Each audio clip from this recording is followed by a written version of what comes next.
하나님의 은혜가 여러분들 가운데 함께 하시기를 주님의 이름으로 축복합니다. 여러분 사랑합니다. 여러분 옆에 분도 사랑합니다. 함께 인사를 나누시죠.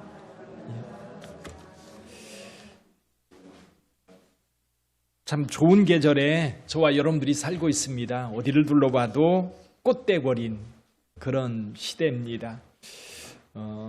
좋은 계절 주셨으면 또 꽃들을 보면서 하나님을 찬송하고 기쁨의 시간들이 여러분에게 있기를 주님의 이름으로 축원합니다.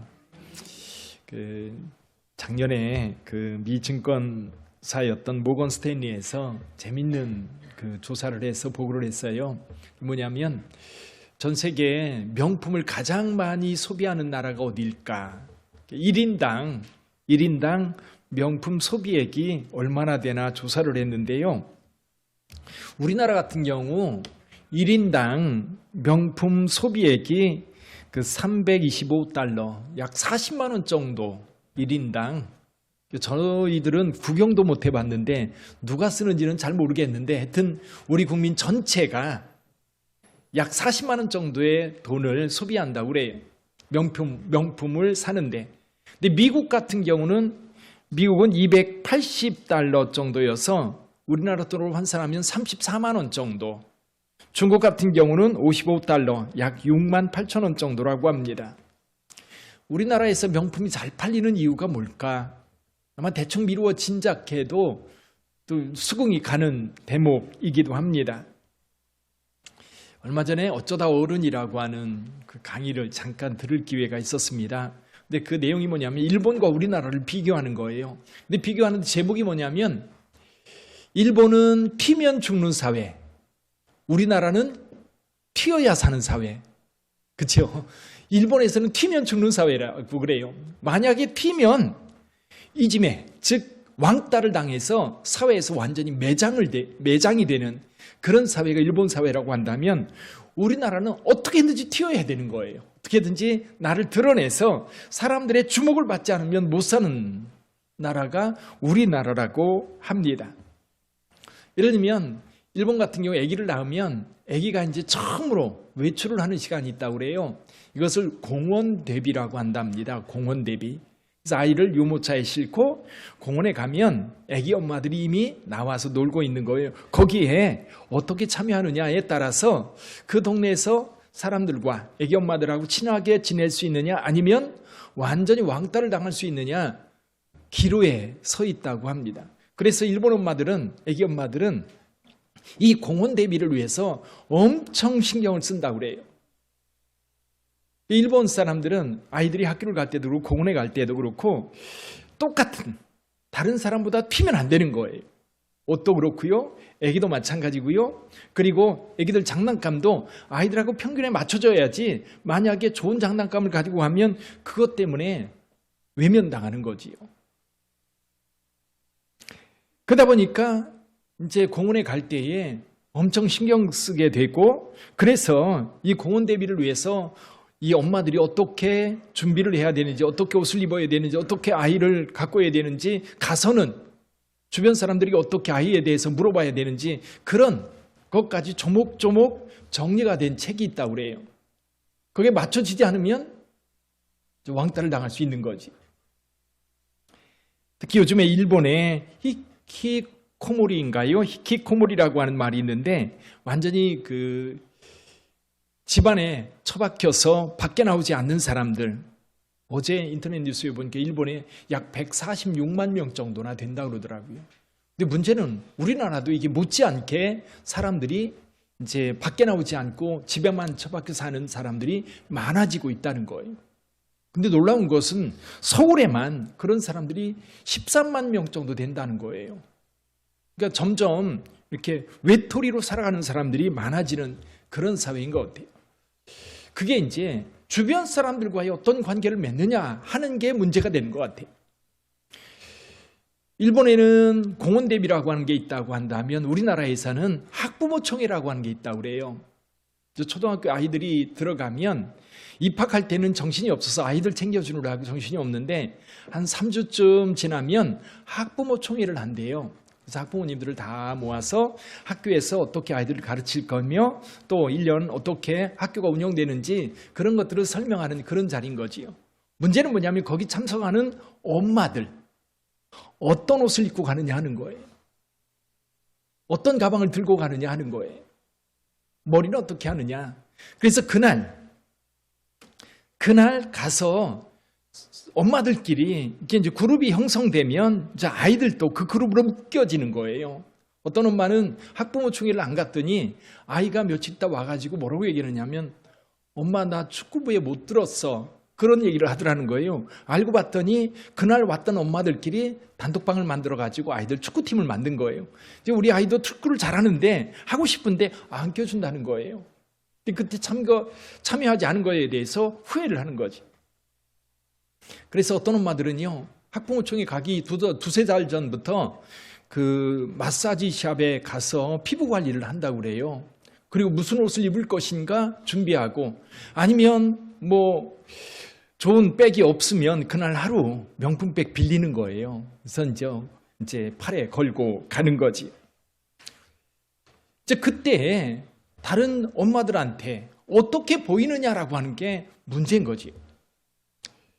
근데 문제는 우리나라도 그렇고 일본도 그렇고 너무 주변 사람들에게 신경을 쓰다 보니까 그게 이제 우리의 삶에 큰 영향을 미치는 거예요. 일본은 주변 사람들과의 관계 어떻게 보느냐에 맞춰야 되는 거고 우리나라는 주변 사람들과 관계 속에서 어떻게든지 튀어야 되는 거고 명품 소비가 많은 이유가 뭐냐면 어쨌거나 우리나라에서는 어떻게 돼야 돼요?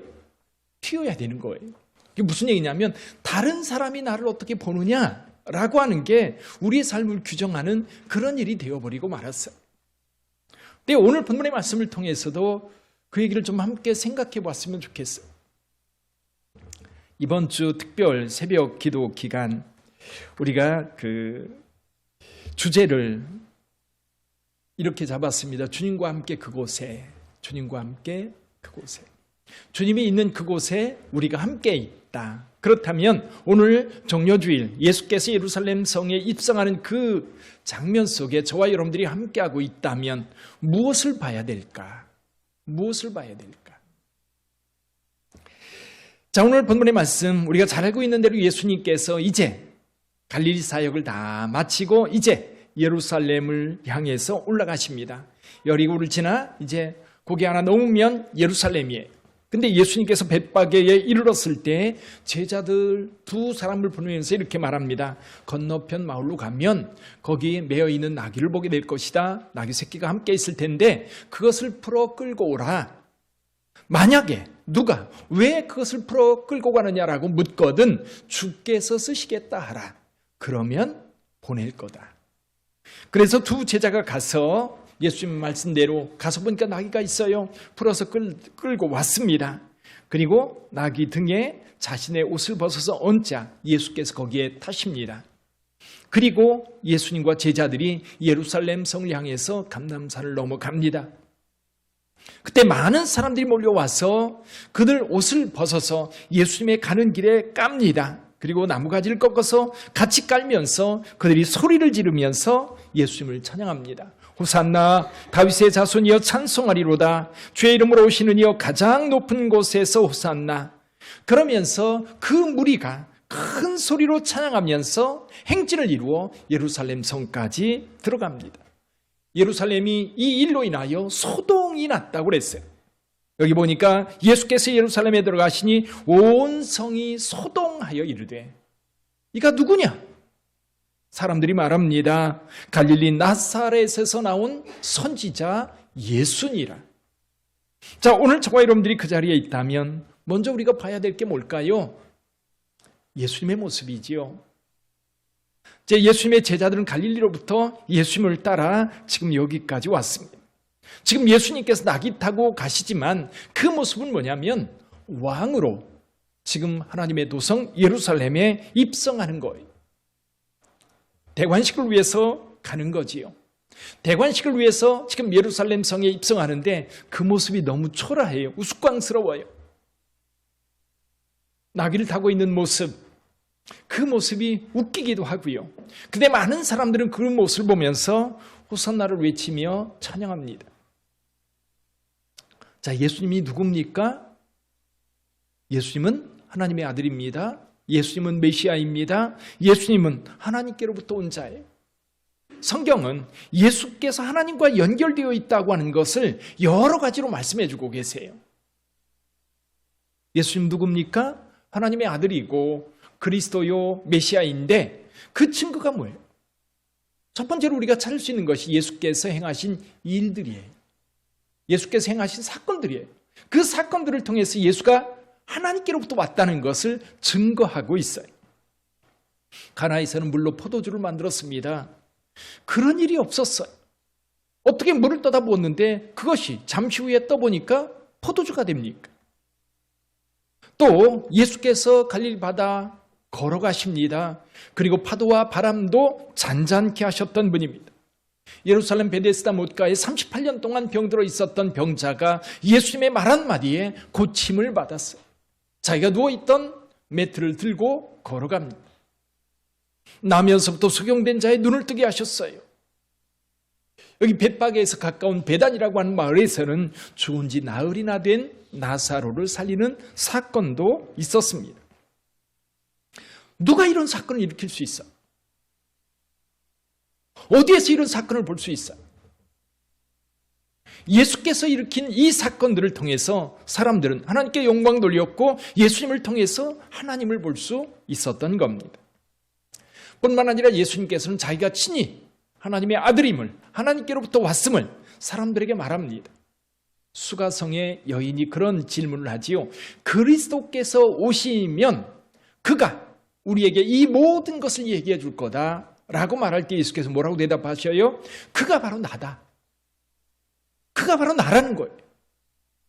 요한복음 5장 24절에서는 말씀하세요. 진실로 진실로 내게 이르노니 내 말을 듣고 또 나 보내신 이를 믿는 자는, 나 보내신 이가 누구예요?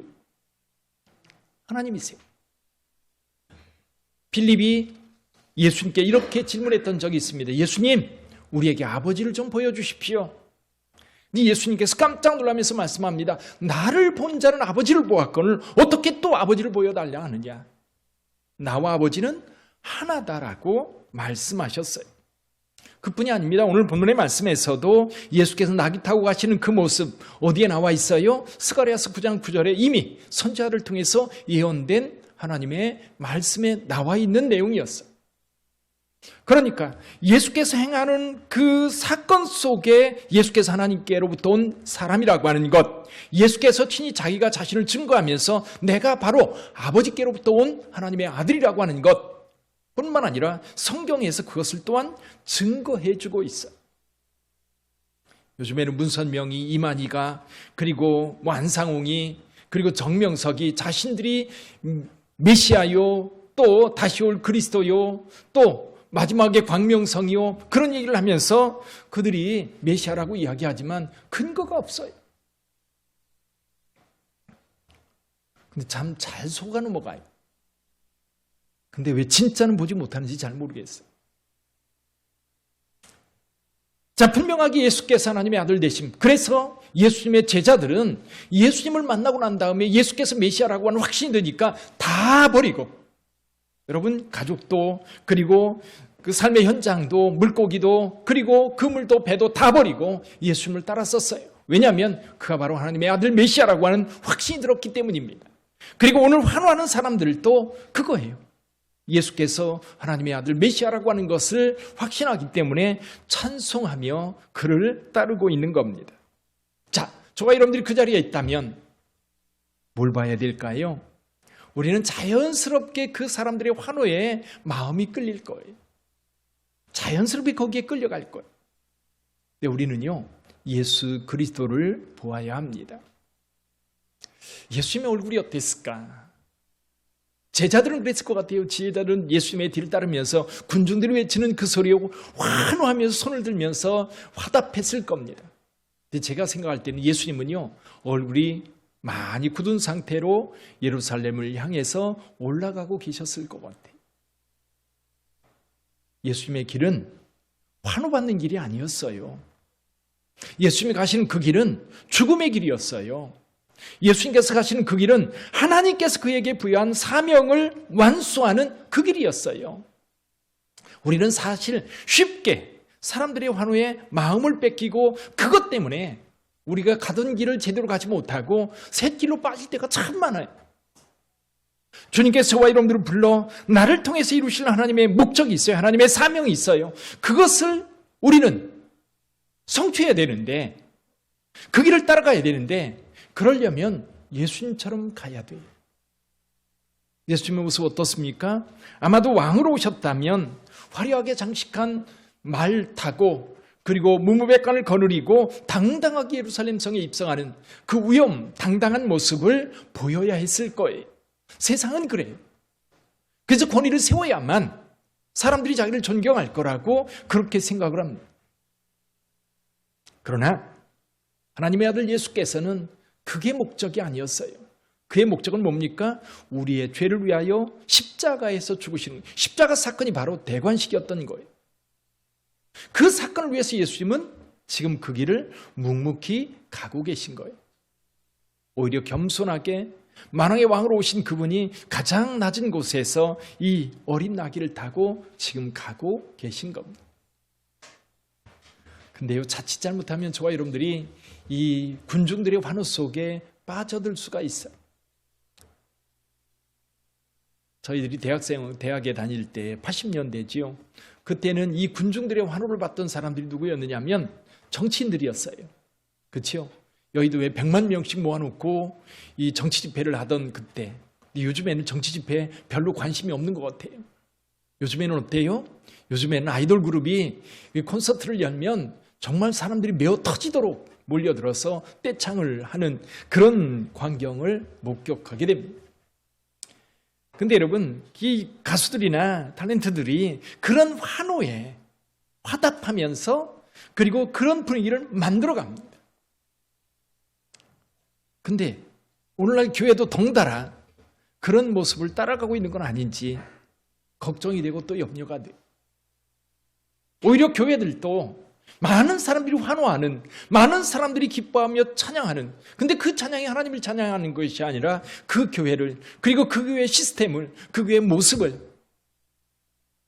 환호하는, 그러다 보니까 자꾸만 마음이 주님을 향해서 가는 게 아니라 자꾸만 다른 데로 끌리는 거예요. 다른 데로. 오히려 한국 교회는 그런 데에서 위기를 맞이하지 않았는가, 그런 생각도 어렴풋이 듭니다. 그렇다면 오늘 저와 여러분들 예수를 믿고 그리고 예수님을 따른다고 말할 때 과연 우리는 무엇을 생각하면서 예수님을 따라야 될까?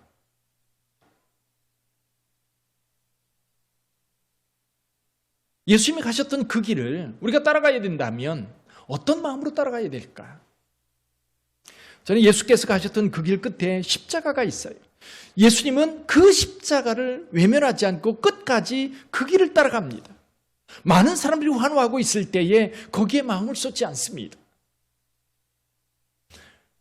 그것은 사단의 속삭임일 수 있어요. 오히려 그 길을 못 가게 가로막는 길일 수도 있었어요. 그런데 예수님은 그거 다 그들이 외면하는, 그들이 소리치고 있는 그 소리는 며칠 뒤에는 십자가에 못 박으라고 하는 그 외침으로 바뀐다는 사실을 너무나 잘 알고 있었어요. 여러분, 가수나 탤런트들을 향해서 환호했던 사람들 어느 한순간 다 사라져버리는 경우도 비일비재합니다. 그래서 그런 환호를 받고 살았던 사람들이 그 환호가 사라졌을 때 삶의 의미를 찾지 못하고 그냥 죽음의 길을 가는 경우도 비일비재하게 우리 주변에서 보지 않습니까? 그렇다면 저와 여러분들 예수를 믿고 예수님과 함께 그 길을 간다고 한다면 저는 먼저 내가 가야 될 그 길을 분명히 좀 확인하고 왔으면 좋겠어요. 우리 교회가 갈 길, 여러분 각자가 주 예수 그리스도 안에서 가야 할 그 길, 그 길이 십자가 길이라 할지라도 그 길이 주님께서 받으실 영광이라고 한다면 여러분 주변 사람들이 어떻게 여러분들을 바라보든지 욕하든지 아니면 찬양하든지 어떤 상황이든 거기에 끌리지 말고 우리가 가야 될 그 길을 가는 거죠. 주님 뒤를 올곧게 따라갈 수 있는 그 믿음의 사람, 주님께서 오늘 저와 여러분들이 그것을 원하지 않으실까요? 오늘 예수님께서 가시는 그 길을 우리가 함께 따라간다면 사람들의 환호에 마음 쓰지 말고 그저 묵묵히 예수께서 가셨던 그 길을 따라 내가 가야 할 그 길을 가는 거지요. 이번 한 주간 우리가 고난주간으로 기도하기를 원합니다. 특별 새벽 기도회를 열고 새벽마다 기도하기를 원합니다. 힘들고 어렵지만 주님께서 가신 그 길을 내가 따라가기로 작정하였다면 주님께서 나를 구원하신 구세주이고 내가 주의 사랑에 화답하는 삶을 살기를 원한다면 이제 기꺼이 그 길을 가야 되지 않겠어요? 우리 빛된 교회를 통해 우리 주께서 영광 받으실 뿐만 아니라 하나님의 영광이 아름답게 드러나기를 주님의 이름으로 축원합니다. 기도하겠습니다.